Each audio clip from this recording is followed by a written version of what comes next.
Viewers, நாங்கள் little Lakshmi, நீங்கள் பார்த்துருக்கிறது 0 Lakshmi. Double ட்ரீட்டுங்க. உண்மையுமே செம லுக் விஜயோடது. அண்டாக்கா காசமோட ப்ரமோ பார்த்துருப்பீங்க.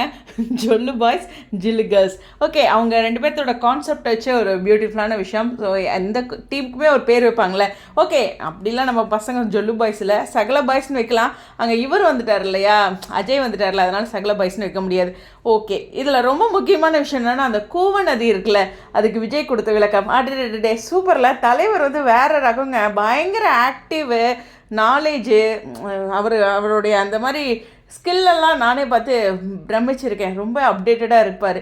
சரி, இதில் ஒரு முக்கியமான விஷயம் என்னென்னா, விஜயோட லுக்கு எப்படி சொல்கிறதுனா, இந்த சென்னையில் இப்போது யங் பாய்ஸ்லாம் இந்த மாதிரி லுக்கில் தான் இருப்பாங்கன்னு நினைக்கிறேன். இந்த கழுத்தில் வந்து ஒரு கருப்பு கலர் ஹேர் மாதிரி போட்டுக்கிட்டு ரொம்ப சிம்பிளாக ஹேண்ட்ஸமாக இல்லை, செம்மையாக இருந்தது. இந்த காசா கிராண்ட் ஆடுக்கு வந்தார்ல, அதில் பார்த்திங்கன்னா ராயல் லுக் இருக்கும்.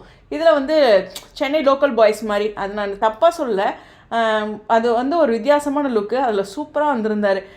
காலேஜ் போயிட்டுருக்க பசங்க மாதிரி, அது மாதிரி சொல்லலாம். ஸோ ரொம்ப பியூட்டிஃபுல்லாக இருந்தது அந்த லுக்கு. எனக்கு ரொம்ப பிடிச்சிருந்தது. காசா கிராண்டை விட எனக்கு இந்த லுக் தான் பிடிச்சிருக்கு.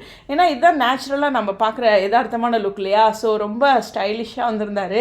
சுவாமி வந்தாவே ஸ்பெஷல் தான். காவேரி இன்னுமே அப்படியே ஒரு க்யூட் டால். அவங்க இன்னுமே 4 கேர்ள்ஸுமே இருக்காங்க. அதாவது ஃபஸ்ட்டு இந்த ப்ரோக்ராமில் ஃபஸ்ட்டு ஸ்பெஷல் என்னென்னா எல்லா பேருமே வந்திருக்காங்க.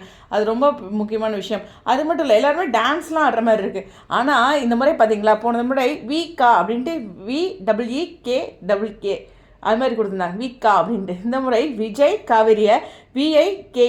அவங்க இந்த வீக்காவை என்னங்க நாங்கள் ஒன்று வச்சுருக்கோம், நீங்கள் ஒரு பேரை மாற்றிட்டீங்க அப்படின்னு சொல்லியிருப்பாங்களா என்னமோ தெரில. இல்லை கமெண்ட் செக்ஷனில் என்ன நடந்ததுன்னு தெரில, நான் கவனிக்கல. பட் இந்த முறை வந்து அதையும் ரொம்ப அழகாக விஜய் காவேரியாக எடுத்து சொல்லியிருக்காங்க. ஸோ காவேரி அதுக்கு ஐயும் போடலாம், ஒய்யும் போடலாம். ஓகே, அது ஒன்றும் பெரிய பிரச்சனை இல்லை. ஸோ அது மட்டும் இல்லை, ரொம்ப பியூட்டிஃபுல்லான விஷயம். மீண்டும் மீண்டும் சொல்கிறது என்னென்னா, விஜய் காவேரி வந்தாவே ஹிட்டு தான். ஸோ அதில் இவங்க இந்தளவுக்கு அழகான விஷயங்கள், லுக் வைஸுமே பாருங்கள், விஜய் காவேரி செமையாக இருக்குது. இதில் ரொம்ப ரொம்ப முக்கியமான விஷயம், எல்லாருமே குட்டி குட்டியாக டான்ஸ் ஆடுற மாதிரியான விஷயம் இருக்குது.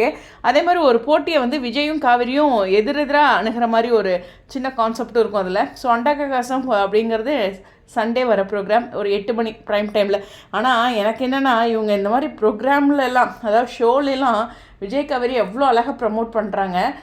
மாக்காப்பவே வந்து பயங்கரமாக அவங்க ஹிட் பேர் அப்படிங்கிறதெல்லாம் பண்ணுறாங்க. எல்லாம் பண்ணுற நீங்கள் ஏன் ப்ரைம் டைம் கொடுக்க மாட்டேங்கிறீங்க அப்படிங்கிற உங்கள் மைண்ட் வாய்ஸ்லேயே எனக்கும் இருக்குது. ஏதோ அவங்க எல்லாம் பிளான் பண்ணி தான் பண்ணிகிட்ருக்காங்க, அதனால் ஒன்றும் இல்லை. ஆனால் அந்த ஒரு டைம் சேஞ்ச் அப்படின்னு ஒரு வீடியோ போஸ்ட் போட்டாங்க பார்த்தீங்களா விஜய் டெலிவிஷனில், அதில் எல்லாமே 1% கூட வேறு சீரியல் பற்றி வரல. எல்லாமே மகாநதி தான் கொடுத்துருந்தாங்க. அப்படி இருந்து மாற்ற மாட்டேங்கிறாங்க. என்னத்தான் சொல்ல அப்படிங்கிற ஒரு மைண்ட் வைஸ் இருந்தாலும், இவங்களுடைய வருகை இந்த பர்டிகுலர் இதை வந்து நீங்கள் நல்லா டிவியில் பார்த்து இன்னும் டிஆர்பியை இன்க்ரீஸ் பண்ணுங்கள். இது ப்ரைம் டைமில் வர ஷோ இல்லையா. ஸோ ரொம்ப ரொம்ப ஸ்பெஷல் அப்பியரன்ஸாக இருந்துச்சு அவங்களுடைய வருகை அப்படிங்கிறது. முன்னாடியே அண்டாக்கா காசம் வராங்கன்னு தெரிஞ்சாலும் இந்த ப்ரமோ சம்திங் ஸ்பெஷல். ஸோ தாரு போஸ்ட் பண்ண உடனே தான் நானும் பார்த்தேன். ஸோ ரொம்ப ஸ்பெஷலாக இருந்தது. உங்களுடைய கருத்துக்கள் ஸ்டேடியம்.